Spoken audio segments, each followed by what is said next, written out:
Welcome. Today we are looking at ways in which the poor were oppressed by the rich during the time of Prophet Amos. Business people were charged the poor on goods they sold to them.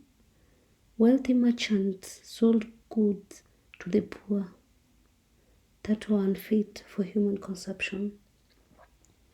The poor were denied justice in the courts of law as they could not afford to bribe the judges. The rich grabbed land and grains from the poor. The rich cheated the poor in business by using faulty weighing scales. The rich sold the poor into slavery for a failure to pay debts. The poor were robbed of their food and their belongings with violence. The poor were paid unfair wages. The poor were oppressed when they challenged the injustices done. Rich women of Samaria encouraged their husbands to exploit the poor to meet their luxurious lifestyles. The rich failed to return the garments as a pledge for goods borrowed. The temple prostitutes were taken from poor families. They took too much wine and forced the Nazarites to drink.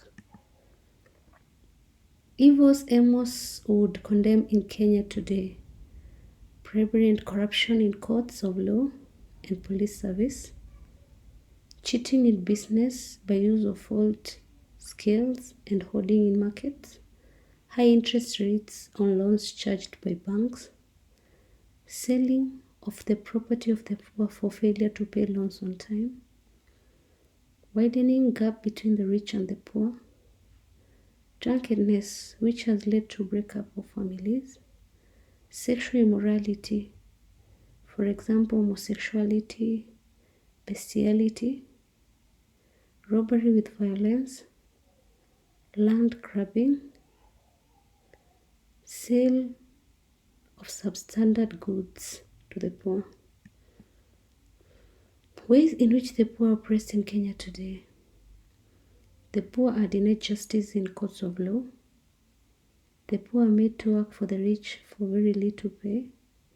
The poor are robbed of their property by the rich when they are unable to pay debts. The poor are sexually molested by their employers. The poor being sold substandard goods. The poor being overcharged on goods. The poor people's land is grabbed forcibly. The poor lack equal job opportunities. Some poor employees are physically assaulted and even killed by their employers. The poor are victims of human trafficking disguised as employment in foreign countries. Ways in which the church is promoting social justice. Preaching against social injustices during sermons. By respecting and following the laws of the country. By providing civic education to the public on social justice. Living exemplary lives. Reporting the culprits of social injustice to the relevant authorities. Praying for evil people to change. By taking care of the environment and condemning reckless cutting of trees, by visiting and encouraging the victims of social justice. They pay for legal fees for the victims of social injustice, providing to the poor and the needy with basic needs, giving guidance and counseling to the victims of social injustice, advocating for fair payment of workers in Kenya. Why